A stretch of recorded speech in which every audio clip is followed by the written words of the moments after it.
So just today, I was reminded, because of the nice weather, of the worst thing that ever happened to me while doing rideshare. And the reason why I remembered it is because today's a good day in Texas. And usually, great majority of times in the summertime, in Texas, there's a lot of pool parties.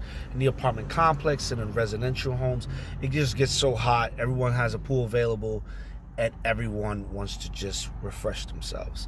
So pool parties are it in the summertime. One day, I went to pick up a passenger. This inconsiderate bastard, and I have to say that because what he did was really inconsiderate, got in my car with wet trunks on, which I couldn't tell was wet. I kind of smelled the odor of Clorox, but I couldn't tell it was wet. I just thought it was probably, I don't know, his backpack. Beknownst to me, I did not, and I looked at him, and I couldn't tell if it was wet.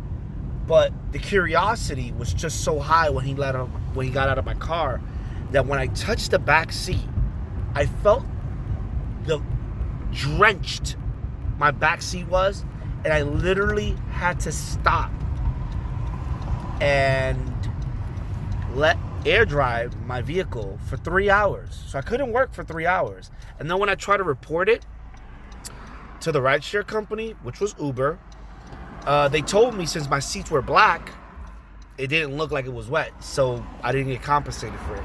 So I literally, and yes, it was that hot that day, stood 3 hours so it could dry, and it was dry enough so passengers can't tell and continue to make money. That was the worst thing that ever happened to me. I think surpassing vomiting, because when you vomit, sometimes you can't control it. You know you drank too much, but it's not within your control. But what he did was totally in his control, and he still did it. That bastard. That was the worst story I ever had with rideshare. What's yours?